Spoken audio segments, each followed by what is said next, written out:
Antonio. For today's press conference, we have Valero Alamo Bowl President and CEO Derek Fox, representing our title sponsor, Senior Vice President Gary Simmons. We have also our Chairman, Brad Barron, and we're happy to welcome the two head coaches, Kyle Whittingham, head coach of University of Utah, and Tom Herman, head coach of the University of Texas. Brad, could you start? You bet. Thanks, Rick. I want to thank everybody for joining us here today for the Security Service Insurance Golf Classic.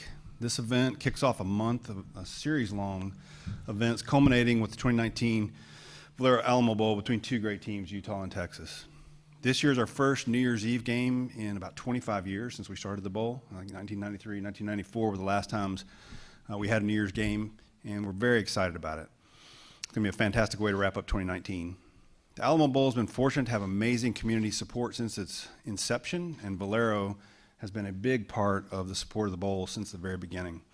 With Valero support, Derek and his team have made the Valero Alamo Bowl the #1 bowl game outside the CFP in the Big 12 and the Pac-12. In 2007, Valero upped their commitment and became our title sponsor. And over the last 12 years, we've been able to consistently increase our team payouts, again, making us one of the top bowls and able to bring a fantastic matchup like this one to San Antonio. So we're excited, with the help of Valero, ESPN, and our partner conferences, that we will remain the #1 game outside the CFP. So with us this morning is Gary Simmons. Gary is Senior Vice President of Valero Energy. So I want to thank Gary, I want to thank Valero for their continued support, and I'll turn it over to Gary to say a few words. Well, thanks, Brad. It truly is our pleasure. Valero's had a proud, long-standing relationship with the Alamo Bowl. Both Valero and the Alamo Bowl are committed to supporting opportunities for higher education while providing a strong economic boost to the city of San Antonio.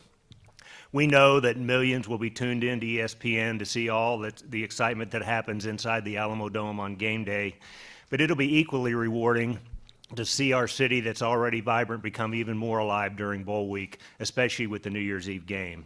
So I want to thank everyone who contributes to the success of the Valero Alamo Bowl each year. We're certainly thrilled to be a part of this must-see matchup between Utah and Texas, and eager to show the teams and their fans everything that makes a bowl trip to San Antonio so special. So with that, I'll turn it over to Derek to introduce our coaches. Great. Thank you again, Gary, for your support. And we cannot overstate how much Valero has fueled our growth to the benefit of both our community and our game. So again, Valero, thank you very much for your support. Our improved selection rights gives us the opportunity to host teams that excite local supporters, drive visitation, and turn on TV sets.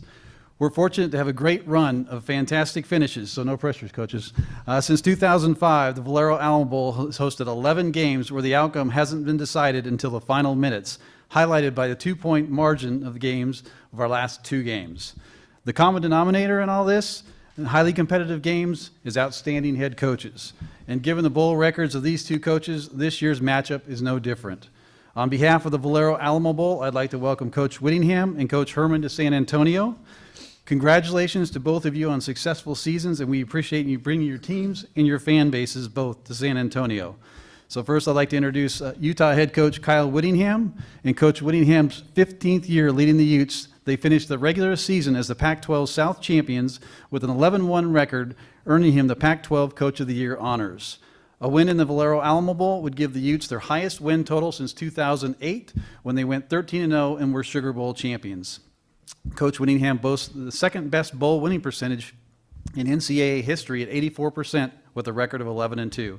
So, Coach Whittingham, on behalf of the Valero Alamo Bowl, we're thrilled to have you, and welcome the Utes to San Antonio. I'll turn it over to you for an opening statement. Okay, well, appreciate that, and our team is absolutely excited to be playing in this game. You know, we've heard nothing but great things about the bowl experience here and the way you're treated and the hospitality, and so you know, we're going to be looking forward to the opportunity. You know, we have a pretty good track record in bowl games, and so our guys really take the bowl season very seriously and work hard. And we got a great opponent here in Texas. Haven't had a chance to dive into the film yet, but I know they got weapons, and quarterback is a tremendous player. Got a receiver with over 100 catches and over 1,200 yards.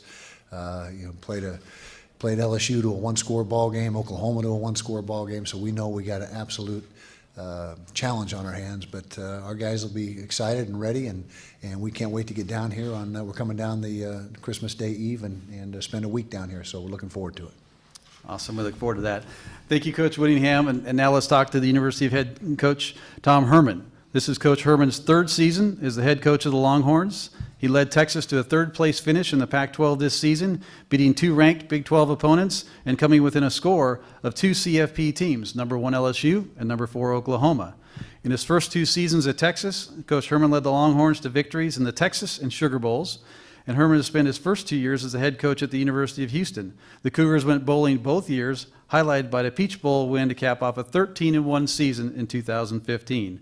So, Coach Herman, on behalf of the Valero Alamo Bowl, welcome to San Antonio. I'll turn it over to you for an opening statement. Pardon me. Again, really excited to be in a bowl game in our home state. Like Coach Whittingham, we have heard nothing but great things about the experience for our players here.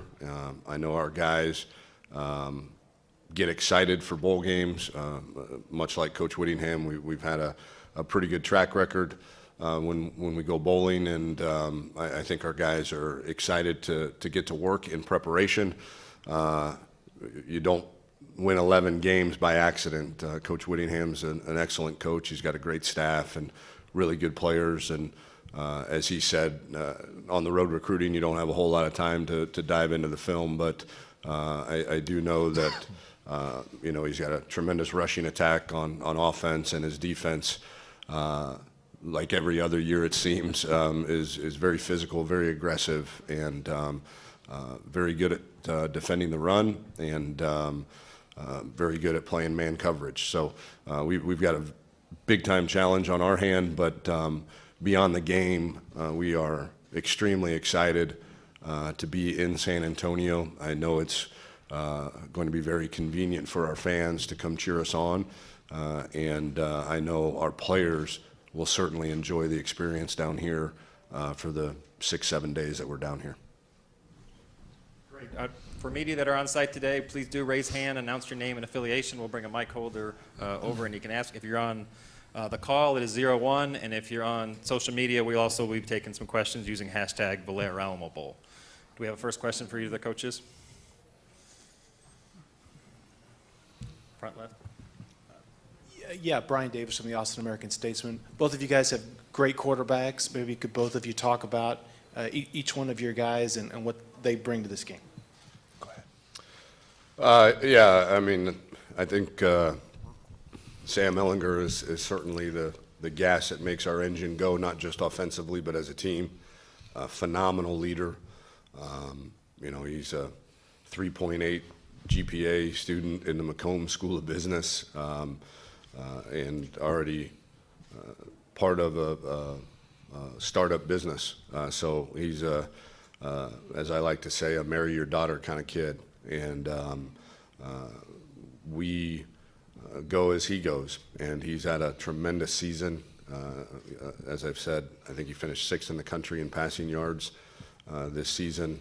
Obviously, we've got some talent around him at receiver, but he's much more to our team than just a guy who throws the football and hands it off. He's the heart and soul of who we are, and is really a daily embodiment of our culture and how we do things. Yeah, as far as Tyler Huntley, a lot of the same. There's a lot of common ground there. He is the leader of the leaders. You have a team that most teams have a bunch of leaders, but there's usually one guy that everybody looks to, and Tyler is that guy. He's been in the program 4 years now, absolutely playing his best football of his career. Was in the Heisman conversation for a while there. Tremendous completion percentage, 75% completion percentage. Only threw 2 picks during the regular season. Unfortunately, we had a couple in the championship game, but he's a guy that is a fanatical preparer for a football game. It never stops. We're 8 minutes out from kickoff, and he's in the locker room in his book taking notes and jotting things down, and just a relentless preparer. He's a competitive kid and a tough kid. He went through a stretch mid-season where I'm going to tell you most people would not have played, missed 2 or 3 weeks. He didn't miss a snap and just kept continuing to battle. And so he's meant so much to us. And very, very rarely do you find a good football team that doesn't have really good quarterback play, and we're fortunate to have had that from Tyler this season. Question on the front. Question for both coaches. Anwar Richardson from Orange Bloods. Coach, you guys both have had success in the postseason, especially in bowl games. How do you guys balance letting the young men have fun and enjoy themselves while in a new city, but this also being a road trip and a business trip for them also? Well, that's the operative word, is balance, and you got to make it a good experience for them. It can't be all just drudgery and beating them into the ground. And so you've got to be able to strike that balance and make it a good experience for them. We have a tradition at Utah. The bowl season is very important to our guys, that it almost self-perpetuates, from year to year, because the next group doesn't want to be the group that let the previous groups down in bowl play. And so it's not hard at all to get our guys excited about playing in a bowl. But you're exactly right. It's got to be, there's a time for football and a time to work hard and practice, but there's also a time to have a lot of fun and let it be a great experience for them. And I think the same thing is true. We have a lot of fun during bowl preparation, not just at the site and with the activities that the bowl provides, but even before we head to the site. We've got a lot of fun, have a lot of fun when we're practicing. I think, once finals are over, the kids can, take a big, deep breath and allow us to go in and really bond. I think the bowl experience, because there's no classes, it's much like training camp in the fact that all you're doing really is playing football, practicing football, preparing to win a game. But you're around your teammates so much more than you are during the regular season, and I think, but much like Coach Whittingham said, it's about balance, and we're trying to win a football game too, but I do think, the motivation a lot of times also is twofold. One is for the senior class, and to make sure that they go out their last game as a Texas Longhorn victorious, but also to propel some of those younger guys into the off season and have some positivity as you head into winter conditioning. Chip, yourself a question? She'll come up. Chip Brown of Horns 24/7.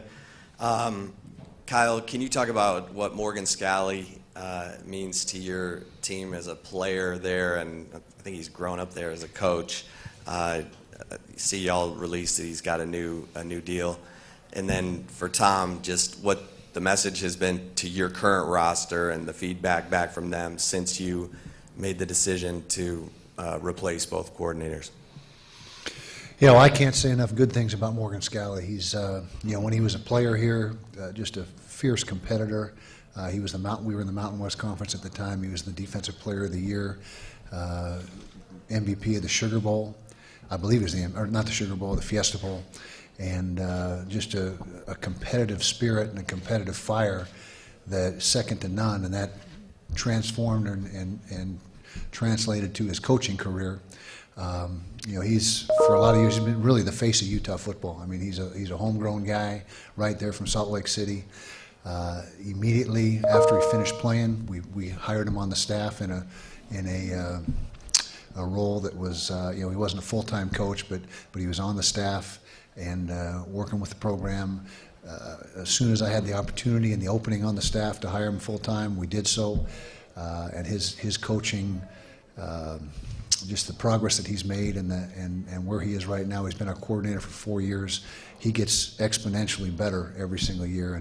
And this year, the defense he was able to coach and put on the field was tremendous. I mean, the top 10 in virtually every defensive category. And so to be able to get him locked up for the long term contractually, and Utah's where he wants to be. And so we're elated and grateful to our administration for making that move and putting the contract in place, and that'll keep him in Utah for hopefully a lot of years. Yeah, and you asked about the team and the players. I think there was a little bit of balance between accountability, especially on the defensive side. They all love Coach Orlando, as do I and my family, and we always will. And so the players, there was a lot of them that felt like they had let him down. But at the same time, I think there's a lot of positivity, a lot of excitement about what the future can hold. I think they all know that, especially on the defensive side of the ball, that the level of play consistently was not to the standard of the University of Texas, and that it needs to improve. And I think they were very appreciative of myself and our administration for addressing that fact and making sure that we play better and produce at a much higher level on that side of the ball. Question in the back. Chris Tavares with KXA News in Austin. Two questions. Tom, one just for you. The coaching changes, how have you seen that play out on the recruiting trail, and how are you feeling with the national early period starting on Wednesday? And then for both of you, you're both Urban Meyer proteges. What are you seeing in the other from your time working under Urban Meyer? Yeah, the recruiting trail has been great. Our class is extremely solid, and really it's a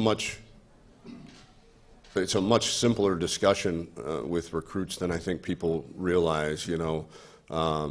Assistant coaches want to be coordinators, and coordinators want to be head coaches, and to think that you're going to play for the same position coach and or coordinator for your entire career, that's pretty rare. And so the trust has to be in myself as the leader of the organization, the strength staff, and then really all of the other reasons why you commit to a place like the University of Texas. You commit to Texas to get an elite education, one of the top public schools in the entire country, to lay some roots in the #1 city in America, in Austin, Texas, and to develop a network of very powerful people that can provide opportunities for you once you're done playing football. And to the Coach Meyer question, obviously, from what I've heard of Coach Whittingham's program and what the very little I've seen, certainly the physicality element is one that stands out. I know that we pride ourselves in being physical, and I'm sure he does too. And I know in my time with Coach Meyer, that was certainly a big point of emphasis too. But I'm sure over the 7 days when we're together, we'll probably have a lot of stories that we can share. But tremendously thankful to Coach Meyer for his mentorship and the opportunity he gave me at Ohio State, and I'm sure Coach Whittingham feels the same. Yeah, as far as Urban, taking back to 2002, we had a coaching change. I was on the staff at Utah. We had a coaching change. Coach Ron McBride, who had been there several years, was let go. I felt like I was the next guy. I was ready for it. And when Urban got hired, I was disappointed because I thought, like I said, I was prepared to take that on. As it turned out, it was the best thing that ever happened to me. Just to be able to work for Urban for those 2 years, he retained me as the coordinator, was invaluable to my development as a coach. His meticulous approach, his detailed, just everything that goes into running a football program on a daily basis was, I was able to observe that and work through that. And so, like I said, 2 years later, I was a much better coach than when before Urban got there, and continue to stay close friends with Urban. To this day, we talk every couple of weeks. But again, can't express enough gratitude for what I learned during that course of that 2 years, and it was a huge benefit to my career. We'll take a call now from the conference call. Josh Newman, Salt Lake Tribune, can you confirm your name and affiliation and direct your question to either of the coaches, please? Hey, good morning. Josh Newman from the Salt Lake Tribune. Kyle, I know that you've already addressed this morning about whether or not players have come to you talking about maybe skipping the bowl game. My question for both coaches, would it be tough to blame a kid if one did come to you opting to skip the bowl game, opting to worry about, the combine and working out? Would it be tough to blame a kid for worrying about himself at this point? Thanks. Yeah. I'll defer, then I can just say, yeah, what Tom said. I think blame is a strong word. I think as coaches, we certainly understand that some of these players have to make decisions that they feel are right for their future. And, once that decision is made, we support them. But we have always advised our guys to play in the bowl game. One, to be able to travel and experience the bowl game, but two, to prove to the NFL how good a team player you are too. So, but again, we're not the only ones advising them, and but once they do make that decision, we certainly support them, in all of their endeavors. Yeah, I'm of the same mindset. See, there you go. There you go. And it depends, a lot. If the kid's a first 5 picks or a first 10 picks, that's different than maybe you're a second or third rounder. So each individual situation has to be weighed separately and judged separately. But I'm of the same opinion that it's a different day and age. First of all, I mean, this wasn't even a topic a few years back, and so things have really changed. But if an athlete is definitely want to forego the bowl season and move on, then we'll support them as well. Don't necessarily agree with it all the time, but the main thing to me is they're listening to the right people. Coach mentioned that we're not the only ones in their ear, and so as long as they're getting good information and making the decision that is the right one, because I believe more times than not you can help your draft stock by playing in the game and finishing your career, but again, it's a different dynamic that's been introduced just recently, and I think coaches are still trying to get their head wrapped around it and what the best approach is. Thank you, coaches. We have another conference call, also Salt Lake Tribune. If you could confirm your name and affiliation and ask your question to one of the coaches. This is Kurt Cragdale from the Salt Lake Tribune. Kyle, do you have any players that have been ruled out of the game due to injury at this stage? Yeah, we lost our 2 safeties, first and second team free safety, in almost within minutes of each other, and that was Julian Blackman and R.J. Hubert to season-ending injuries. Although there's only 1 game left now, but fairly serious injuries, and so that's disappointing. We'll have to figure out a course of action. But unfortunately, Julian and R.J. Hubert won't be available. Beyond that, everyone seems to be in pretty good health. Thank you. We also have some hashtag Valero Alamo Bowl questions. Speaking of health, Coach Herman, Colin Johnson, can you give us an update on possibly him playing the bowl game? Yeah, he's progressing. As I told our local media, we expect him to be ready to play, and he will, if he continues to progress the way that he has, hopefully we get him back into practice sometime next week. And we had another social media. This is actually for you, Coach Whittingham. I've worked out for 6 straight days. What is your workout streak, and how do you stay motivated? It's kind of a sickness now. I've been doing it for a while. So what do you want to know? How many days I've done it, or what's your? I think it was how many days have you done it, and how do you keep motivated? Well, it keeps me sane. If I didn't do it, I'd go insane. It's more for a mental deal than physical. But we're right around 4,000 days, give or take. So leave it at that. I try to. Straight days? Yeah, I'm trying to constantly. That's real? That's real. That's real. Like I said, it's an illness. It's a mental illness, but I'm constantly. Like walking, running, what? Yeah, running, elliptical, stair step, you name it, swimming, something every day. 4,000. 4,000. Yeah, for sure. That's awesome. Very good. Very good, Coach. Yeah, I'm constantly trying to outwork my diet, which is hard to do. Yeah, that's the main thrust. Yeah. Do we have any more questions from the room? Derek, you want to wrap up?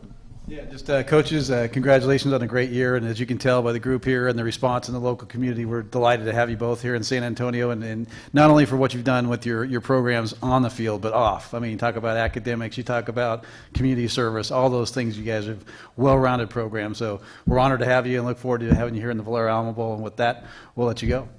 Thank you, appreciate it. Thank you very much. Welcome. If you could stand with the two helmets so they get a picture.